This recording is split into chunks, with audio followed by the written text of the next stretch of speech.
The shaping of the unbegotten. Tonight's subject is the shaping of the unbegotten. We are told in Paul's letter to the Ephesians, the 5th chapter, the very first verse, "Be ye imitators of God as dear children." So we must find out what God did. We are told he called a thing that is not as though it were there, and the unseen became seen. If you're taking biblical records, that's from Paul's letter to the Romans, the 4th chapter, the 17th verse. He calls a thing that is not seen as though it were there. The one who had the vision, and I turned to one, that is, Blake. Blake said, "Many suppose that before creation all was solitude and chaos." This is the most pernicious idea that could ever enter the mind, for it takes away all sublimity from the Bible and limits all existence to creation and chaos. Now listen to the next statement. Eternity exists, and all things in eternity, independent of creation, which was an act of mercy. Vision of the Last Judgment, page 614. Let me repeat it. Eternity exists, and all things in eternity, independent of creation, which was an act of mercy. No scientists today believe that. They think we come out of chaos, so that the whole thing began to evolve out of something that wasn't. And here, one with the vision tells us eternity exists, and all things in eternity, independent of creation, which creative act was a merciful act. Now, what does he mean by it? Well, I have had the vision, and I know that Blake is telling the truth, for I am telling the truth based upon my visions. Everything in this world is forever. What you now see, what former people saw, what they are going to see, everything is forever. These are parts of the eternal structure of eternity. This body, this little lectern, this everything in the world is but a little part of the eternal structure of eternity. It didn't come into being at all. It always was. All the stars, everything on earth, all part of the eternal structure of eternity. Now he speaks of creation as an act of mercy. Here you are as a body, and I am as a body, and all these bodies, everything. And then God said, "Let us make man in our image, after our likeness." And here man is part of the structure of the universe. But here is God saying, "Let us make man in our image, after our likeness." And that is an act of mercy. So he takes man, as I would take a tree and say to you, "Let us make a tree and mold it into our image, after our likeness." Let us give to it the quality that we possess, our creativity. It can't create itself. It simply is a part of the structure. The whole vast world is simply the universe and all part of the structure. God is shaping himself now. God, the unbegotten, is begetting himself, and so he begets himself in me. He begets himself in you. When he completes the act of begetting himself in us, we are God. We are that which will now use the same structure to beget anything that we can conceive of. So God takes man, part of the eternal structure of the universe, and begets himself in man. When he begets himself in man, the state begotten is the one who begot it. God in man, or the thing that came out of man by God's act, is God. Now I'm told, let the individual imitate God as a dear child. And I'm told everything is. Eternity exists in all things in eternity, independent of creation. So I'm going to create. It all exists, independent of creation. Well, how could I do it? I can't think of anything that then doesn't exist. I think of you in unnumbered states of mind. When you like me or dislike me, you're sympathetic or you're unsympathetic. I can think of you in unnumbered ways. But I want to create something now. I want to create something that is lovely for myself. So I bring you into my mind's eye, and then I bring another into my mind's eye, and then I have, in my imagination, a little party. Say a cocktail party, a tea, a dinner. I control the imagery that I brought into my mind. You all exist in eternity. But I bring you without your knowledge, without your consent, and I control the entire moment of time. Make it a minute or 5 minutes, any time, not too long. I control it. But I so arrange the imagery that implies something other than what it was prior to the arrangement. I bring you all into my mind's eye, and I allow you to hear something that is taking place. I allow you to see me as you would see me were things as I desire them to be. And so I am begetting something. I am actually shaping myself, the unformed, upon the formed. For all things in this world are already part of the structure of eternity. Everything is. So I bring a being from the structure. I bring another breath. It's a man, another breath. It's a woman, another breath. And so I arrange them in my mind's eye that when I put them into the form, then they see me as they would see me were my dream realized. It's my dream I am begetting. So I am begetting on the structure of the universe that which did not exist before. So you and I as living souls did not exist. But the structure, this garment, always existed. These garments existed. Everything in the world existed. But these living souls did not. And God begot us just like himself, to be a creative being just as he is. So take the same structure and then create and create and create. So be ye imitators of God as dear children. How did he create? Well, this is how he created. He called a thing which was not seen as though it were seen, and the unseen became seen. That's how he does it. So let me go back and requote the brilliant Blake. And may I tell you, I can't read anyone in this world that I would put even near him. I go back into the Bible. Yes, he's equal to all the great prophets of the Bible. Many suppose that before creation all was solitude and chaos.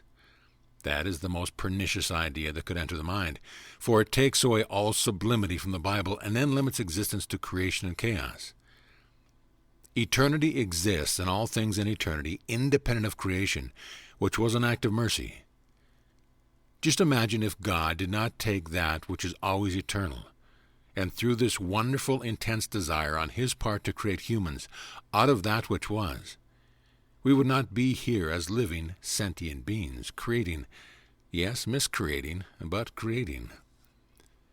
If you miscreate unnumbered things, you can still create. A miscreation is still a creation. I bring war, revolution, all these horrible things to the world. It's still creating. And eventually, he who has started and stopped that will bring us into his own likeness, and we will be one with God. So just as he did out of the things that are eternal parts of eternity, that this body and this little thing here that the will seemingly decay, and this will decay, the garment will decay, and all will decay. It doesn't really. That's the great illusion. It doesn't really. It is forever. Everything in this world is a part of the eternal structure of the universe. And out of all of these parts, God then said, let us make man. For we already existed, like hanging on that tree, in my image. We don't make man out of chaos. Man exists. It's part of the structure of the universe. Well, now, let us take man that's part of the structure of the universe, and let us now make him into our image after our likeness. And so he takes man, and he makes man into his image. Now we go back into the book of Genesis and see what he's done with man. A word is used in the book. It is called the tree of life. The man in some strange way is expelled because he may eat of the tree of life before he's prepared. Well, if you have a concordance, I have James Strong's concordance. It's an excellent biblical concordance. And the word tree is defined as the spine, the backbone, the carpenter, the gallows. Who is hanging on the gallows? It's called the gallows, this word called the tree. It's the gallows, it's the spine, it's the backbone, and it's the carpenter. In other words, the builder, the potter, the creator. And there he hangs upon the tree. But the tree is the spine. It is the backbone. He brings out this something that is entirely different. It's himself. It is shaped because he is the unbegotten. And he's shaping himself upon a form. Just as I would take the potter, and I would mold the clay upon some form and mold it into my heart's desire. Well, God is molding himself upon man. When he has completed the act as he desires it, there are 3 definite stages where he reveals the completed work. He molds us and molds us and molds us, makes us ever more sensitive, ever more creative, and ever more like himself. And when he is satisfied that we are just as he is, he unveils his way. The unveiling of the work begins with the awakening of himself, and that is called the resurrection. He awakes within the individual on whom he has completed the work. That awakening in the Bible is the resurrection. Then after the resurrection, like a bird, and he's born from above. He's self-begotten because the individual who is born cannot conceive of being sired by anyone other than himself. He can't for one moment, when he awakens in the tomb of his skull, believe that he's other than himself. When he comes out of his own skull, he cannot have any feeling, any sensation of having any father or mother. So he's born. Then he must be self-begotten.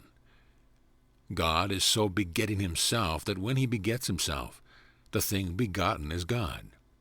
And he comes out just self-begotten. Then comes a second stage where he has the experience of being a father. Until that moment, he didn't realize that he was. And now, strangely enough, when he sees the symbol which reveals to him fatherhood, there's no mother. He is the father of God's only begotten Son. So he knows now who he is. It took the Son to reveal to him who he really is.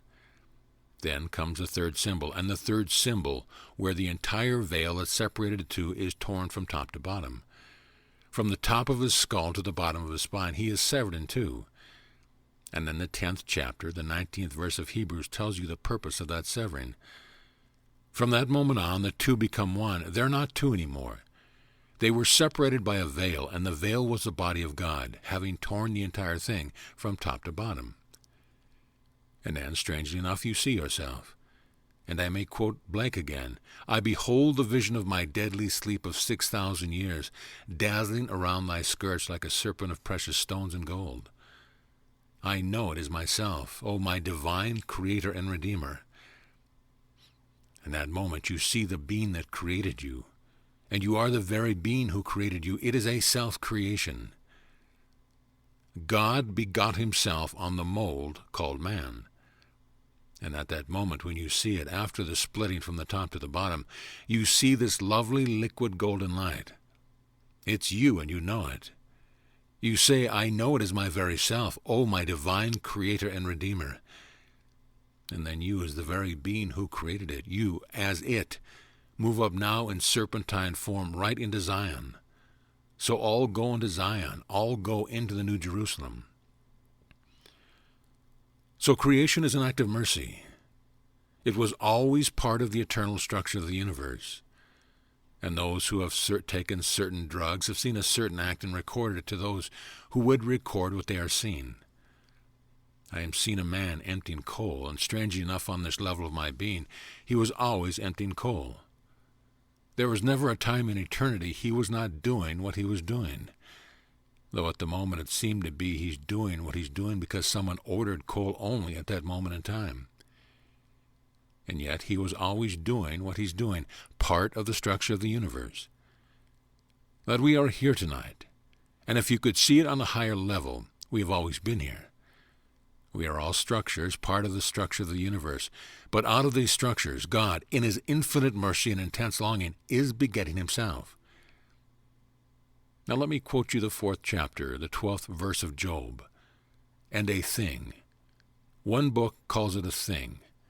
The King James Version calls it a word. The New Bible calls it a thing. You can call it a thing or call it a word. I think a word conveys it. "A word was brought to me. It was brought to me secretly," said Job, "which my ear heard in a slight manner." It was brought to me, it was brought secretly, and my ear heard it in a slight manner. I wasn't quite sure, but I understood what I heard, what he had told me.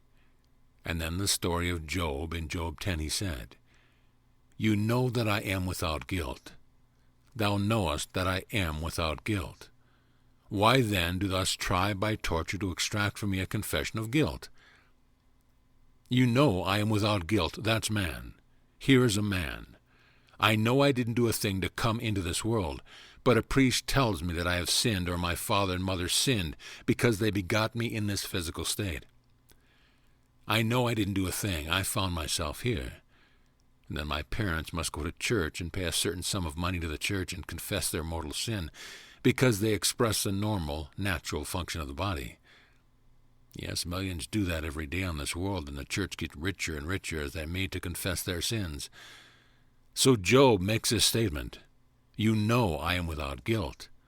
Why then do thou try by torture to extract from me a confession of sin?" And then Job goes through the entire picture of the horrors. But in the end of Job, the 42nd chapter, I think it's the 4th or 5th verse, what in the 4th chapter he heard stealthily, a word came to him secretly, coming to the night secretly, and then he said, "I have heard of thee with the hearing of the ear, but now my eye sees thee." He has the experience, and he knows how true what he heard secretly was when he heard it, but he heard it so quietly. He only heard the word in the wilderness. To see is to know, and to know is to experience. And so he knows it now by experience. I can tell you what I experienced and share it with you, and then you can say, "I heard it. It was a secret that was revealed. I heard it, but I didn't see it. I didn't experience it, and therefore I don't know it. I will trust him or will distrust, but I heard it." Then comes the power between the hearing of the word and the fulfillment of the word, where now I have heard of thee with the hearing of the ear, but now my eye sees thee. And may I tell you, I have had a taste of the power in store for all of us when God fulfills his intention. He's begetting himself on us, actually begetting himself, and when he succeeds in begetting himself, we are he. When we are he, I'll show you what will happen, because it happened to me.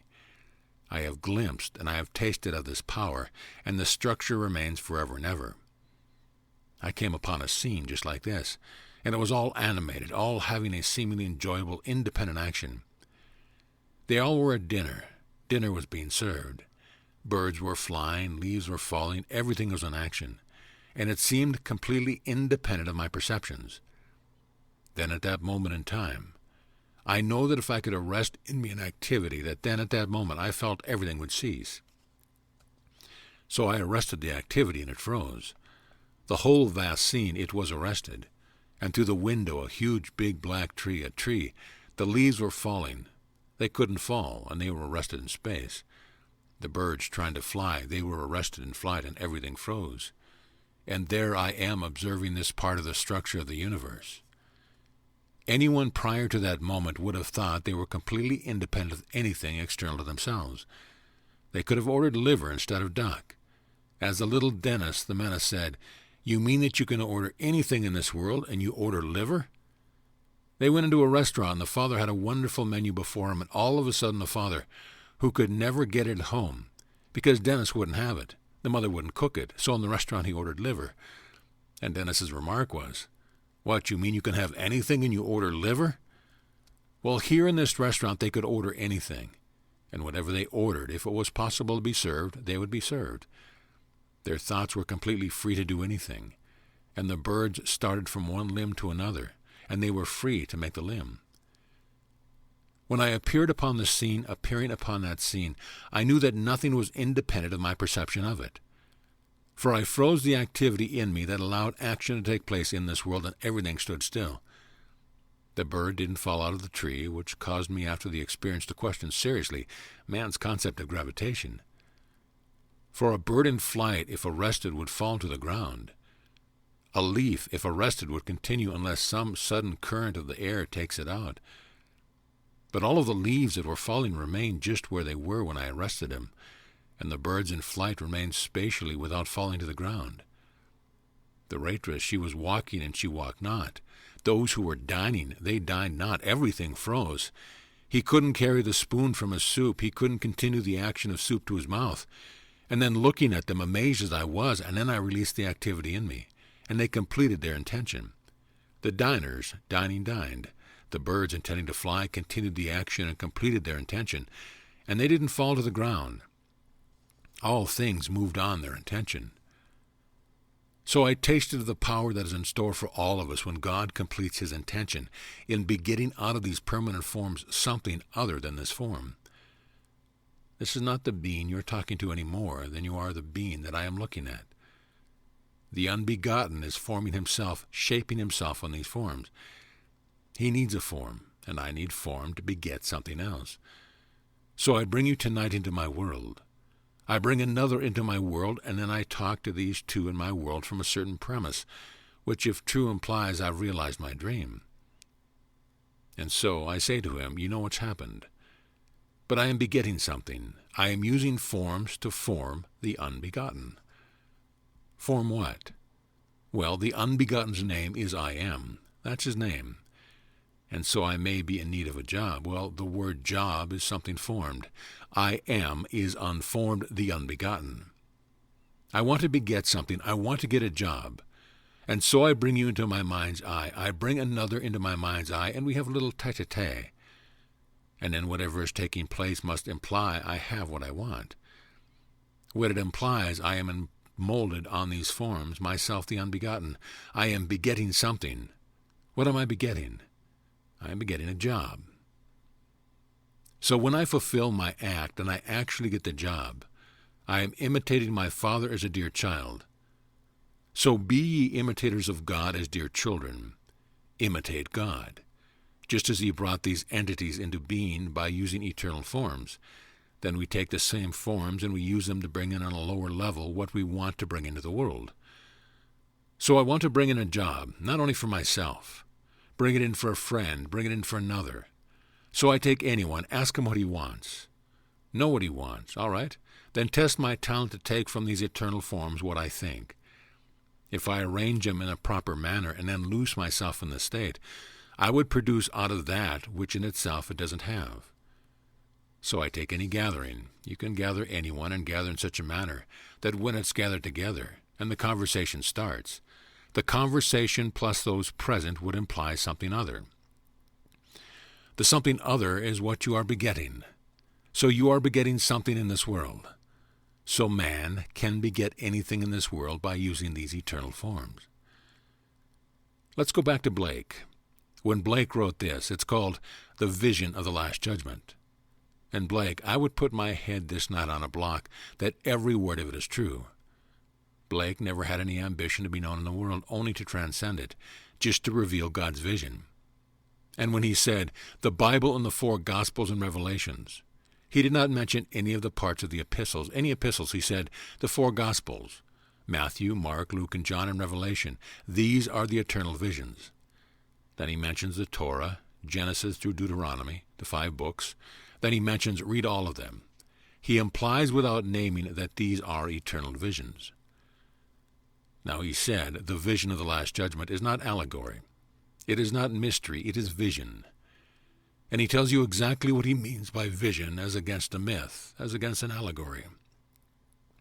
For he saw the entire play as described in the Bible unfolded before his vision, and he tells it exactly these characters. They're only states, but each state in God's play becomes a person. They're all personified. And so in this, let me now requote what I said earlier. Eternity exists and all things in eternity, independent of creation, which is an act of mercy. So I create them from these eternal forms, and they exist forever. Now God is actually in you, in me begetting himself, as I stand before you. And this is not arrogance on my part, for I did not do it, and yet in another way I did. For when he begot himself in me, I am he. And so all the suffering that I've gone through throughout unnumbered centuries up to this moment, which in his infinite mercy he keeps from me, so I would have no memory of the past, all of the suffering. For whom God afflicts for secret ends, he then comforts and heals and calls them friends. So he puts us through all of these sufferings. But my Lord, the gift is the gift of creativity. He gives us himself. So when I beheld at the base of my spine this golden and radiant light, if you want to read it in Ezekiel 1:27 and 8:2. Here, I beheld it and had the appearance of man. But at what appeared to be the loins, there was a glow of light that rose, and then at what appeared to be the loins going down was light, just radiant light. That's exactly what it is. Right at the base of the loins, and you see it, and strangely enough, you know it as yourself. It would take the liquid golden light to take the impress of what God imagines himself to be when he began to create you in his image. He held you in his mind's eye, and not a thing diverted him. But he had to bring you into that golden liquid state to take the impress of himself as he believed himself to be when he thought of you, all on the mold of man. And then you rose up just like a serpent. Read the 6th chapter of the book of Isaiah. In the year when King Uzziah died, I saw the Lord sitting on the throne, and then above it was a seraphim. Well, the seraphim are described as the most celestial beings, the highest of God's creation. Nothing compares with the wisdom, the might of the seraphim. They're called fiery serpents with human faces, with a power beyond the wildest dream of man. And we do go up, just as you're told. As Moses lifted up the serpent in the wilderness, so must the Son of Man be lifted up. As Moses in the wilderness lifted up the serpent, so must the Son of Man be lifted up, and you are lifted up just like that. May I tell you, when it happens to you, it will be just as I have told you, for it happened to me. I am not speculating, I am speaking from experience. I am not speaking from theory, and so all these forms, every form in the world, are forever. As far as the body goes, it's forever and doesn't wear out. Let it be cut apart and be buried. It's still forever. Everything this body has ever experienced, it will experience forever, all of the bodies. But in it all, God is begetting himself, actually molding and shaping himself, the unbegotten upon a form called man. So let us make man in our image after our likeness. Now we are told, listen to the words. Is this the plural of majesty? Let us make man after our likeness. Well, that's a plural of majesty. Or is it that God actually consults some divine society? Well, you can resolve it. Listen to the words in the 6th chapter, the 4th verse of Deuteronomy. The greatest of all commandments, said he. When asked what is the greatest commandment, he quoted Deuteronomy 6:4. Hear, O Israel, the Lord our God is one Lord. Here we found a compound unity. The word is, hear Israel, the Lord. That is, Yod-He-Vah-He. That's Jehovah, our God. That's Elohim. That's plural, is one Lord. One is Aked. It's spelt in a way that you would almost hear the word Zion. It's Ached, yes. Aleph, Beth, and Daleth. When you see it spelled and you're trying to use your imagination, you can almost hear Zion coming out. But here's a compound unity, one Lord, maker of unnumbered gods. Hear, O Israel, the Lord our God, our Elohim, is one Lord. So did he consult with those whom he had already brought into the divine council? Well, you be the judge. Let us make man in our image after our likeness, either the plural of majesty, or we go back to the greatest statement, Hear, O Israel, the Lord our God is one. But you take me seriously this night and create as your Father is creating you. He is creating you on the mold of man. And you take man and be the imitator of God as a dear child. Create a lovely image of yourself by bringing into your mind's eye men. And so arrange them at a party that you are seeing you as you would be seen were you now the man you want to be. What would you like to be? So then arrange them. But if you were the man that you would like to be, would you have a certain circle of friends who would congratulate you on that achievement? Bring them all into the practice and then see you as such a man. When you see them seeing you as such a man, you are actually shaping yourself on the forms that are forever. You are bringing in and creating as your Father created. Now, let us go into the silence.